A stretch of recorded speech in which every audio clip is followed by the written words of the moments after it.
नमस्कार बंधुओं, आधुनिक भारत का इतिहास, इसके अंतर्गत एक नए टॉपिक के साथ आज मैं आपके समक्ष उपस्थित हूँ। आज हम विचार करेंगे कि भारत में, आधुनिक भारत में समाचार पत्र और पत्रिकाओं के प्रकाशन का किस तरीके से विकास हुआ और प्रेस का कैसे विकास हुआ। आज इस पर हम बात करेंगे, क्योंकि समाचार पत्र और पत्रिकाएं जो हैं वो बहुत ही सशक्त माध्यम हैं जनमत को व्यक्त करने का, अपने विचारों को अभिव्यक्त करने का और जनता की आवाज़ को सरकार तक पहुंचाने का और सरकार की योजनाओं और नीतियों को जनता तक पहुंचाने का। पूरा सामाजिक, राजनीतिक और आर्थिक विचारों का प्रवाह जो है वो समाचार पत्र और पत्रिकाओं के माध्यम से चलता है। तो हम देखेंगे कि आधुनिक भारत में इसका किस तरीके से विकास हुआ। सबसे पहले हम देखेंगे भारत में प्रेस एवं समाचार पत्रों का विकास प्रारंभिक चरण, यानी इनिशियल स्टेज क्या था, इनिशियल फेज क्या था, उसके बारे में हम बात करेंगे। आप जानते हैं कि यूरोप के अंदर जब एक पुनर्जागरण की क्रांति हुई तो यूरोपीय देशों ने अपनी सीमाओं के बाहर जाकर ज्ञान का प्रचार और प्रसार करना शुरू किया, दूसरे लोगों के बारे में जानकारी हासिल करना शुरू किया। और उसी दौरान 1492 ईस्वी में कोलंबस जो है नई दुनिया की खोज करने के लिए निकला, और ख़ासतौर से वो भारत की खोज करने के लिए निकला। लेकिन वो भारत तो नहीं पहुंच पाया, वो पहुंच गया दूसरे स्थान पर, जिसको आज वेस्ट इंडीज़ कहा जाता है या जिसको अमेरिका कहा जाता है। वो पूरा का पूरा इलाका जो है उसको उसने नई दुनिया का नाम दिया था। तो ये पहला जो कदम था यूरोपियंस का भारत की खोज करने का, भारत तक पहुंचने का, वो असफल हो गया था। उसके बाद वास्को डी गामा नामक व्यक्ति जो है वो 1498 ईस्वी में अपनी नाव लेकर के भारत को खोजने के लिए निकला। जब वो निकला है तो वो भारत के कालीकट नामक स्थान पर पहुंचा। वह एक पुर्तगाली था और उसने जब वो आया उसके बाद धीरे धीरे पुर्तगालियों का आगमन भारत में शुरू हो गया। तो सबसे पहली जो यूरोपीय शक्ति हिंदुस्तान आई थी वो पुर्तगाली थे। जब पुर्तगाली भारत में आ गए और रहने लगे, धीरे धीरे व्यापार करने लगे, व्यवस्थित होने लगे, तब उनको नई नई चीज़ों की ज़रूरत हुई। अपने विचारों को दूसरों तक पहुंचाने की उन्होंने आवश्यकता समझी। भारतीय समाज की तमाम चीज़ों को सीखने की उनकी लालसा हुई। अपनी संस्कृति और अपने विचारों को लोगों तक पहुंचाने की आवश्यकता समझी गई। ऐसी परिस्थितियों में जिससे कि भारतीयों और पुर्तगालियों के बीच आवश्यक सामंजस्य स्थापित हो सके, इस काम को करने के लिए उन्होंने एक वैचारिक क्रांति सी शुरू कर दी। और सबसे पहले 1550 ईस्वी में पुर्तगालियों ने भारत में क्या किया, पहली प्रेस स्थापित की। अब ये जो पहली प्रेस स्थापित की थी, इसमें कोई बहुत ज़्यादा न तो पुस्तकों का प्रकाशन होता था, न कुछ होता, कुछ सामान्य से विचार संतों के, महात्माओं के और जो धार्मिक लोग थे उनके विचार जो है वो पत्रों के माध्यम में, पत्र का मतलब है कि जो पैम्पलेट्स वगैरह थे उन पर छाप करके और पहुंचाए जाते थे। केवल इतना सा काम शुरू हुआ कि धार्मिक विचारों को एक दूसरे तक पहुंचाया जाए। इसके बाद 1757 लगभग 7 वर्ष तक ये जो प्रेस का काम था वो धीरे धीरे इसी तरीके से चलता रहा। कोई सरकारी आदेश जारी करना हुआ, कोई धार्मिक बात को प्रचारित करना हुआ, किसी अन्य महत्वपूर्ण बात को कहना हुआ, केवल वहीं तक इसका उपयोग इस प्रेस का होता था।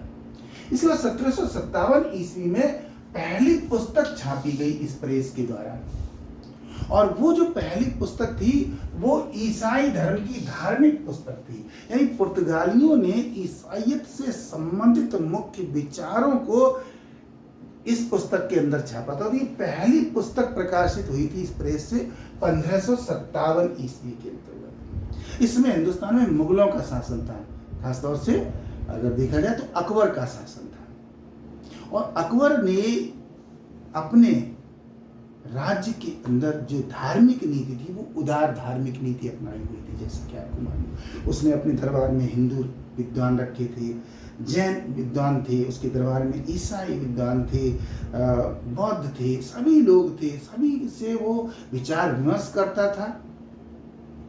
उसका जो इबादत खाना था वहाँ पर तमाम धार्मिक जो बुद्धिजीवी थे वो इकट्ठे होते थे, सबसे विचार विमर्श करता था।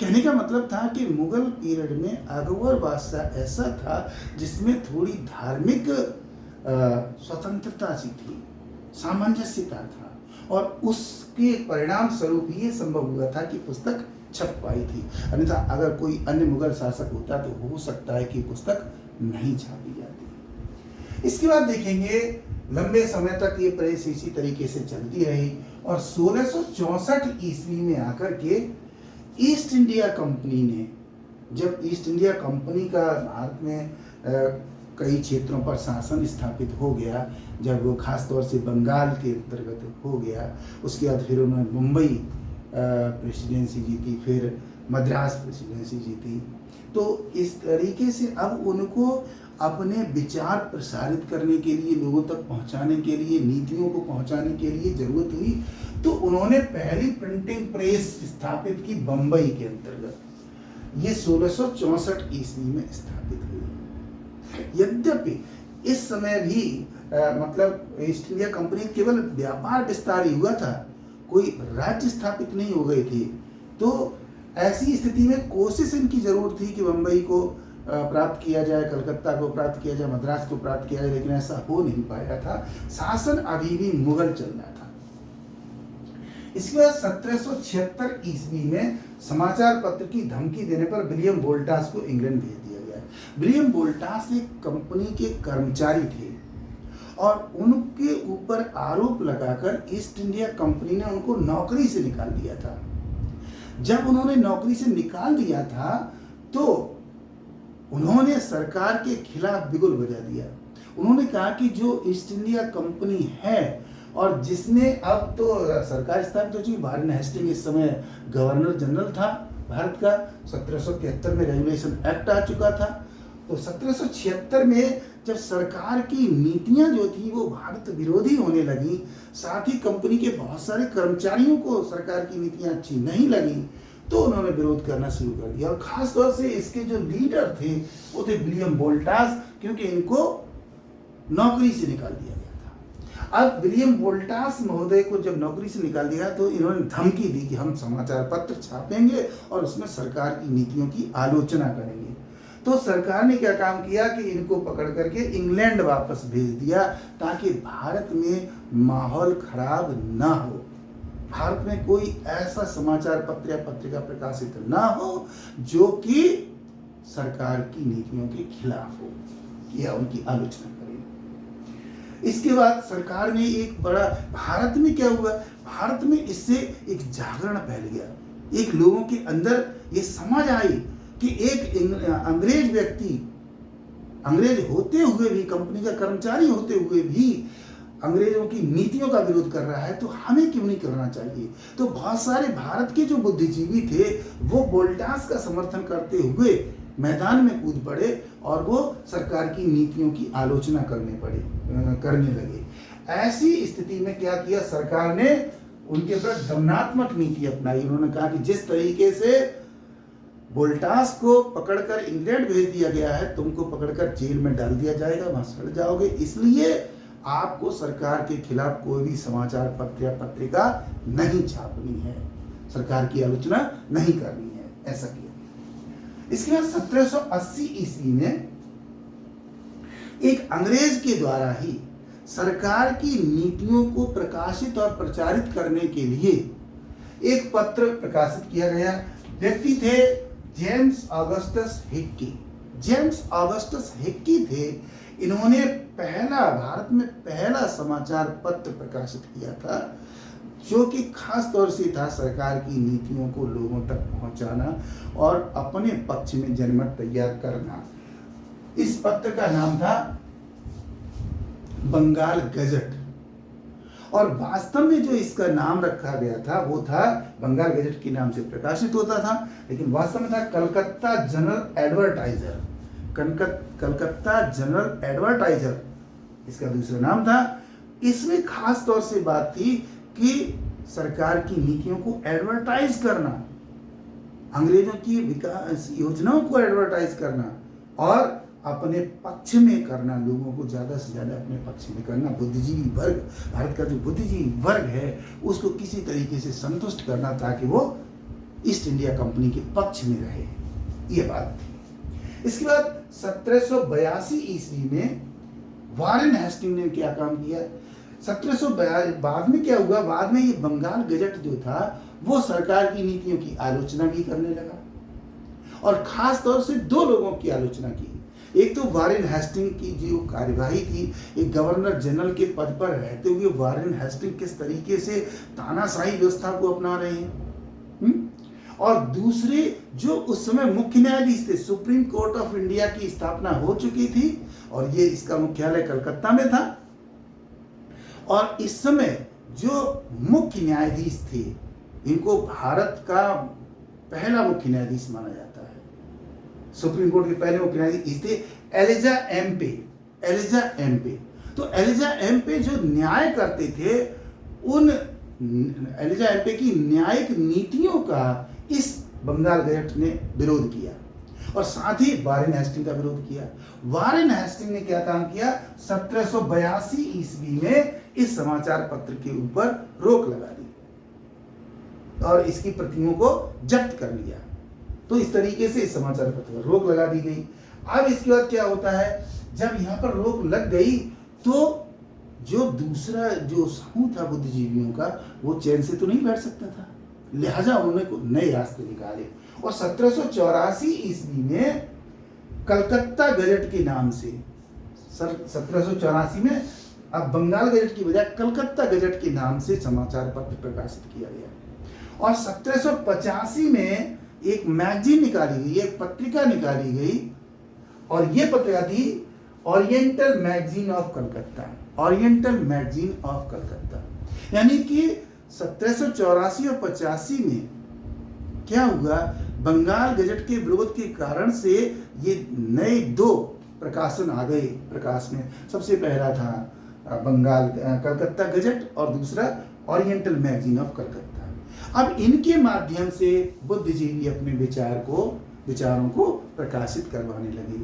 और अब क्या हो गया, अब होगा ये कि east India company, governor general और सरकार की नीतियों का खुलकर विरोध होने लगा, आलोचना होने लगी उन नीतियों की जो नीतियां जनता के पक्ष में नहीं थी। लिहाजा धीरे धीरे क्या हुआ, विचारों का प्रसार होता चला गया, और फिर 1788 में मद्रास में प्रेस की स्थापना हुई, और मद्रास से मद्रास कैरियर नामक समाचार पत्र का प्रकाशन हुआ। यानी कि जो अभी तक जितनी भी समाचार पत्र और पत्रिका प्रकाशन की गतिविधि बंगाल के अंदर चल रही थी, वो अब बंगाल से बाहर निकल गई और अब मद्रास से प्रकाशित हुआ। इसी को देखते हुए 1789 ईस्वी में बंबई से भी एक समाचार पत्र प्रकाशित हुआ जिसका नाम था बंबई हेराल्ड। बंबई हेराल्ड के नाम से ये समाचार पत्र प्रकाशित हुआ। अब क्या हुआ, बंबई से, कलकत्ता से और मद्रास से जब ये समाचार पत्र छपने लगे तो सरकार का खुलकर विरोध होने लगा। अब सरकार ने ये सोचा, ईस्ट इंडिया कंपनी ने ये सोचा कि किसी तरीके से इनको नियंत्रण में लाया जाए, इनकी निगरानी की जानी चाहिए। जो बातें सरकार के पक्ष की हों उन्हें प्रकाशित होने देना चाहिए, और जो बातें सरकार के पक्ष की नहीं है, जो आलोचनात्मक हैं, उन पर रोक लगाई जानी चाहिए। सरकार की नीतियों का प्रचार प्रसार जरूरी है, लेकिन सरकार की आलोचना से हमारी स्थिति खराब हो जाएगी, इसलिए इस पर रोक लगनी चाहिए। लिहाजा क्या हुआ कि 1799 ईस्वी में पहली बार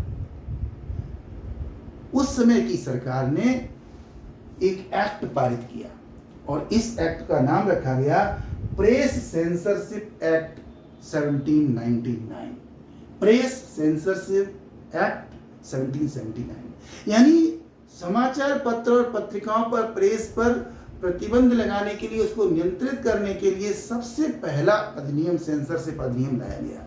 यानी कि अब कोई भी समाचार आप बिना सरकार की स्वीकृति के नहीं छाप सकते। उसको दिखाइए, उसमें क्या संशोधन किया जाना है, उसे छापना है या नहीं छापना है, उसमें क्या परिवर्तन होना है, ये सब पहले सरकार सुनिश्चित करेगी, उसके बाद आप छाप सकेंगे। तो ये व्यवस्था की। और ये इस समय जो गवर्नर जनरल था, इस समय जो था वो था लॉर्ड वेलेस्ली। लॉर्ड वेलेस्ली जो था, उसने, जो कि बंगाल का गवर्नर जनरल था, उसने इस अधिनियम को पारित किया और प्रेस पर नियंत्रण करने की कोशिश की। अब इस अधिनियम के पारित हो जाने के बाद कौन कौन से प्रतिबंध लगाए गए वो हम आपको बताते हैं। सबसे पहला ये लगाया गया, सबसे पहले ये कहा गया कि यदि कोई भी समाचार पत्र छपता है तो उस पर सबसे पहले मालिक का नाम, प्रत्येक प्रति पर सबसे पहले मालिक का नाम होना चाहिए, फिर संपादक का नाम होना चाहिए, जो भी समाचार संपादित करने वाला उसका नाम होना चाहिए, समाचार पत्र को संपादित करने वाला उसका नाम होना चाहिए, और मुद्रक का नाम होना चाहिए। यानी तीन बातें, तीन चीजों पर स्पष्ट किया गया कि ये चीजें प्रत्येक समाचार पत्र की प्रति पर छापी जानी चाहिए। पहला मालिक का नाम होना चाहिए, उसके बाद दूसरा संपादक का नाम होना चाहिए, और तीसरा मुद्रक का नाम होना चाहिए। ठीक, ये पहला नियंत्रण किया गया। दूसरा जो नियंत्रण किया गया था वो ये किया गया था कि कोई भी समाचार पत्र प्रकाशित होने से पहले जो प्रति तैयार की जाएगी वह प्रति स्वीकृति के लिए सरकार के सचिव के पास भेजी जाएगी। यानी जो भी समाचार पत्र छापना है अगले दिन या अगले सप्ताह, उसको पहले आप उसकी प्रति भेजिए सरकार के पास। सरकारी सचिव होगा, वो पूरी की पूरी उस पर निगरानी करवाएगा, उसको देखेगा, अपने सहायकों के माध्यम से उसकी पूरी जांच करवाएगा, और उसमें अगर कोई भी संशोधन करना होगा तो वो करेगा। किसी समाचार पर रोक लगानी होगी तो लगाएगा, किसी चीज को ऐड करना होगा तो करेगा, और उसके बाद जो स्वीकृत प्रति होगी वो प्रेस को आएगी और उसी प्रति को प्रेस छापेगा। यानी कि सरकारी नियंत्रण कर दिया गया, सेंसरशिप कर दी गई कि जब तक समाचार पत्र सरकार के द्वारा स्वीकृत नहीं कर दिया जाता है तब तक वो नहीं छापा जा सकता। अगली बात क्या थी कि जो स्वीकृत सामग्री होगी केवल उसी को छापा जाएगा, उसके बाद उसमें कोई भी एडिशन नहीं किया जाएगा, कोई भी चीज नहीं जोड़ी जाएगी और न ही उसमें से एडिट की जाएगी। यानी न तो उसमें से किसी सामग्री को निकाला जाएगा और न ही किसी सामग्री को जोड़ा जाएगा। यदि बाद में कोई उसमें सामग्री जोड़ता है तो ऐसी स्थिति में उस समाचार पत्र को जब्त किया जा सकता है। यह प्रतिबंध है। तीसरी जो महत्वपूर्ण बात थी वो ये थी कि जब इसी तरीके से मामला चलता रहा तो 1807 ईस्वी के अंतर्गत क्या किया गया कि इसके अंतर्गत दो चीजें और जोड़ दी गई। समाचार पत्र पत्रिकाओं के साथ में दो चीजें और जोड़ी गई समाचार पत्र के साथ में। पहली थी पुस्तकें, यानी जो पुस्तकों का प्रकाशन होगा उसके संबंध में भी यही नियम अपनाया जाएगा कि पुस्तक की पहली प्रति सरकार के पास भेजी जाए, सरकार जब स्वीकृति दे देगी तब वो छापी जाएगी। इसी तरीके से इसमें पत्रिकाएं और जोड़ दी गई, यानी जो मैगजीन्स हैं, चाहे वो साप्ताहिक हो, मासिक हो, पाक्षिक हो, वार्षिक हो, किसी भी तरीके की हो, उनकी स्वीकृति भी आपको पहले लेनी पड़ेगी। और एक खास बात इसमें जोड़ दी गई पोस्टर, यानी जो चित्र छापे जाएंगे, यानी विचारों की अभिव्यक्ति जो आप चित्रों के माध्यम से करेंगे उसमें भी कोई ऐसी चीज नहीं होनी चाहिए जो सरकार के खिलाफ हो। तो 1807 ईस्वी के अंदर पोस्टर, पुस्तकें और पत्रिकाएं भी इसमें जोड़ दी गई कि बिना सेंसरशिप के इनको भी बिना पास किए हुए आप नहीं छपवा सकते। तो it was the first phase of the development of press and newspapers in India. तो ये थी कहानी, ये थी पूरी जानकारी समाचार पत्रों के विकास की, आधुनिक भारत में किस तरीके से इनका विकास हुआ। प्रथम चरण था। द्वितीय चरण के अंतर्गत हम आगे आपको बहुत सारी फिर आगे बात बताएंगे। दूसरा चरण, तीसरा चरण किस तरीके से 18वीं और 19वीं शताब्दी में चला, फिर किस तरीके से आज़ादी से पहले और आज़ादी के बाद की स्थिति, इन सब पर विचार करेंगे। हमारे वीडियो को आप शेयर और सब्सक्राइब जरूर कर लीजिए चैनल को, ताकि सभी लोगों को जानकारी मिलती रहे। उम्मीद करता हूँ जानकारी अच्छी लगेगी। Thank you very much. हमारे साथ जुड़े रहिए। ऐसी ही महत्वपूर्ण जानकारियों को लेकर मैं आपके समक्ष आता रहूँगा। धन्यवाद।